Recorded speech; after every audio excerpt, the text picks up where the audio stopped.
José Doroteo Arango Arámbula, mejor conocido como Pancho Villa, es uno de los personajes más icónicos que dejó la Revolución Mexicana, iniciada en 1910, y la cual buscaba derrocar del poder a Porfirio Díaz, quien había gobernado el país por más de 30 años, por lo que se le consideró un dictador. Villa, junto a otros importantes personajes como Emiliano Zapata, lideró la revolución y se convirtió en una figura decisiva para derrotar al régimen de Díaz. Acompáñame para conocer el ostentoso tesoro perdido de Francisco Villa.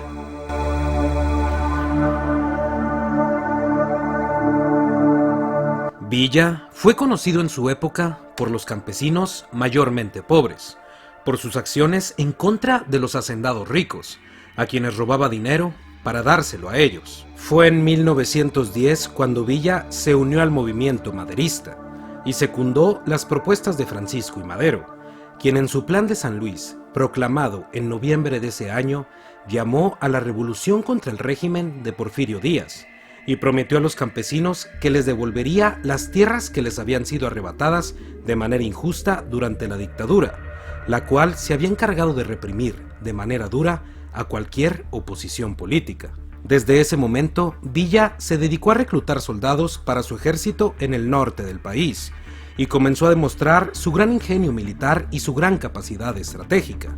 La actuación del ejército de Villa contribuyó al pronto triunfo del movimiento revolucionario, que en pocos meses consiguió reducir al dictador, y tras la toma de Ciudad Juárez en Chihuahua, Díaz tuvo que renunciar a la presidencia y huir, exiliándose en París, en donde moriría en 1915.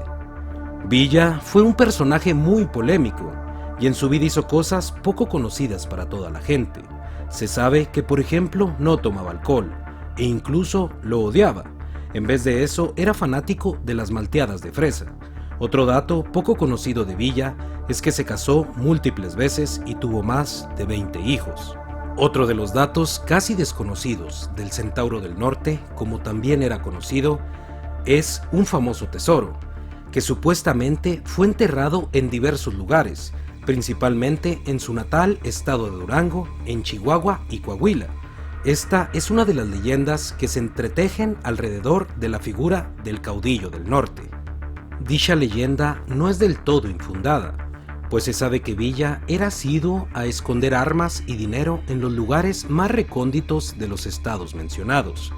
El propósito de hacer estos escondites de dinero y armas era que ante cualquier contratiempo, el revolucionario siempre podía recurrir a alguno de sus entierros para reabastecerse y continuar con la batalla.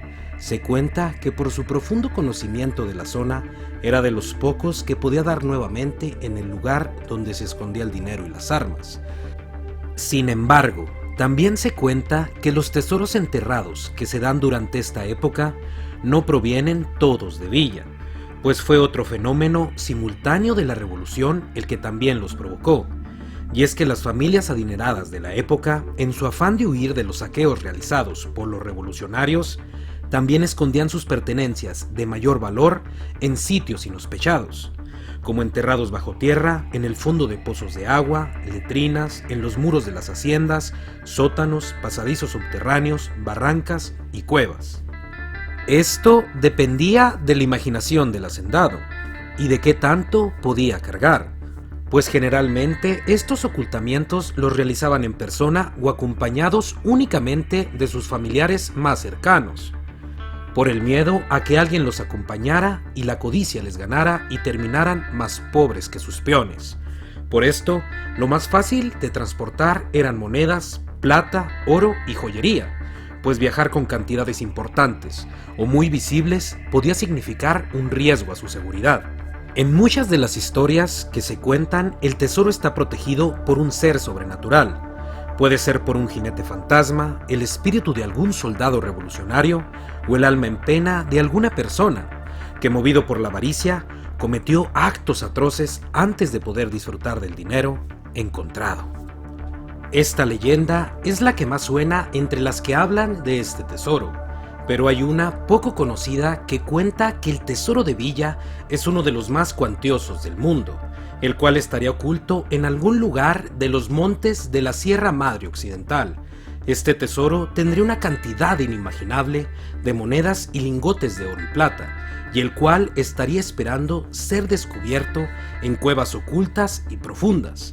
Pero hasta el día de hoy, el lugar exacto de este inmenso tesoro se desconoce, pues Villa, uno de los bandidos más crueles y exitosos del siglo XX, se lo llevó a la tumba.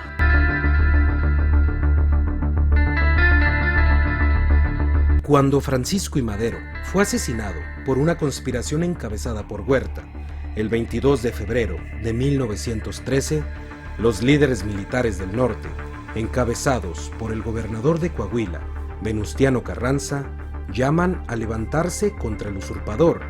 Comienza así una nueva etapa de la Revolución Mexicana, en la cual Francisco Villa alcanza sus máximos éxitos militares al mando de la famosa División del Norte, cuyo objetivo era avanzar desde Chihuahua al centro del país y tomar plazas estratégicas resguardadas por el Ejército Federal.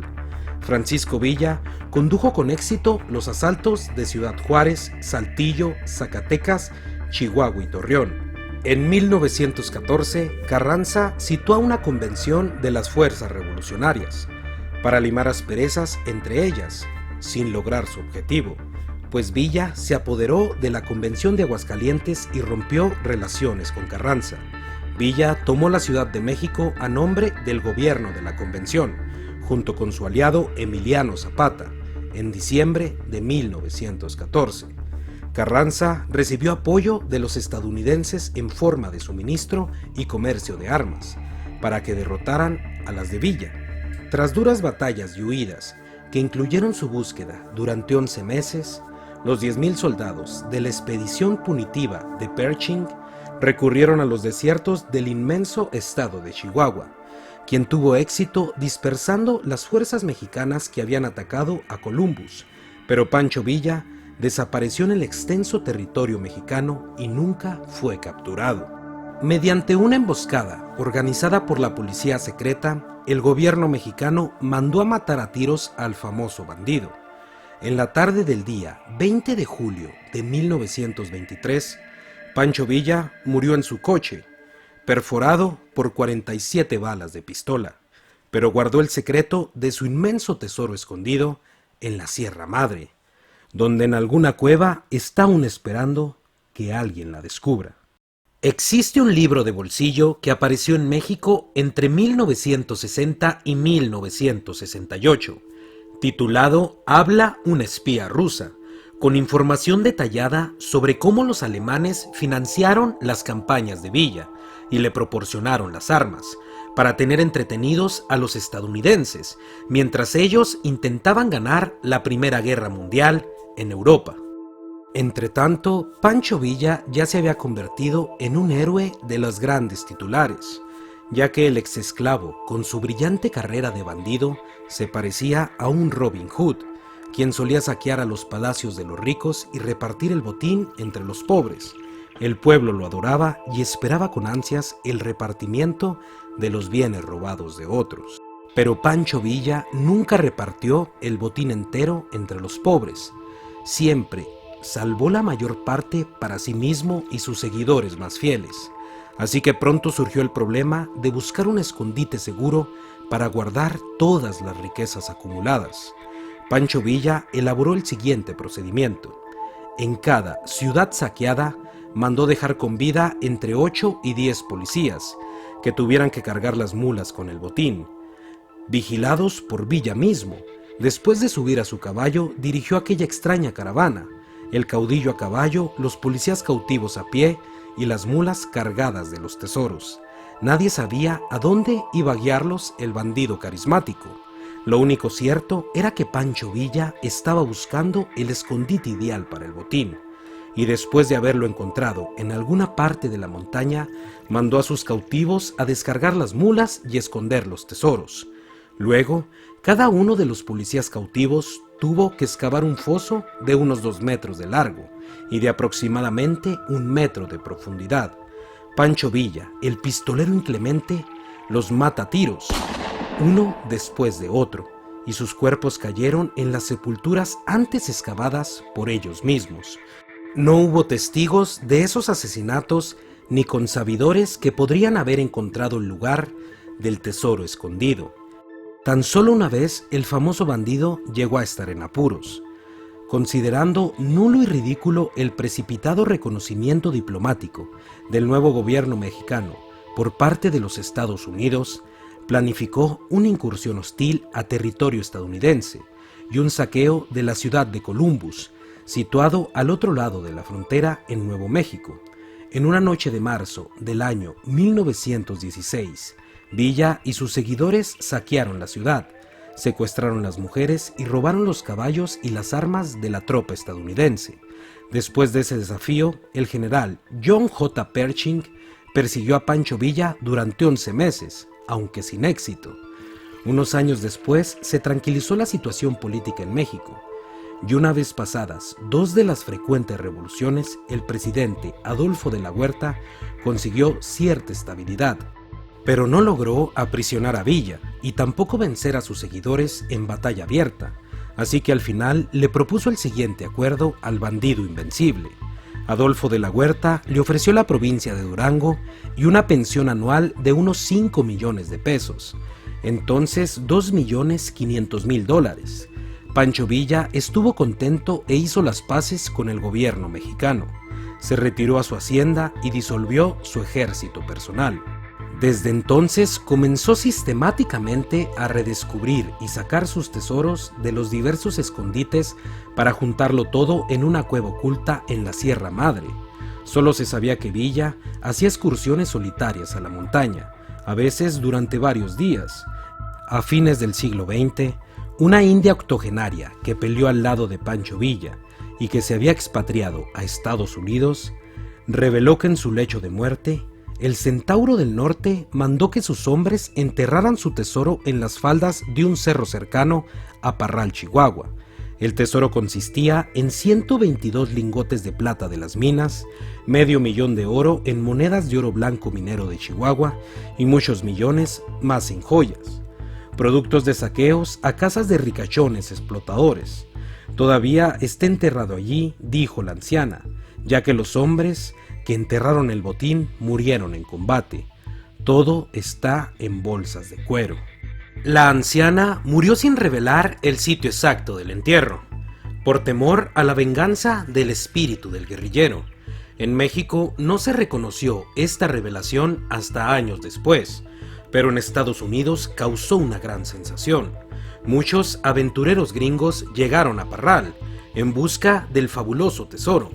Nada hallaron, o quizá sí lo encontraron, pero nada dijeron para que las autoridades no lo decomisaran. Villa para algunos fue un bandido, para otros fue un héroe, pero nadie puede negar que como revolucionario tenía mucho carisma y como bandido era generoso. Debido a tales características han surgido infinidad de leyendas. Esta puede ser una de ellas. Sin embargo, todavía hay quienes están convencidos de que el tesoro de Villa, más que una leyenda, es un trozo de historia y que existe. Solo es cuestión de encontrarlo. Si el video te gustó, por favor regálame un like y suscríbete. Eso me ayudaría mucho para seguir trayendo contenido para ustedes.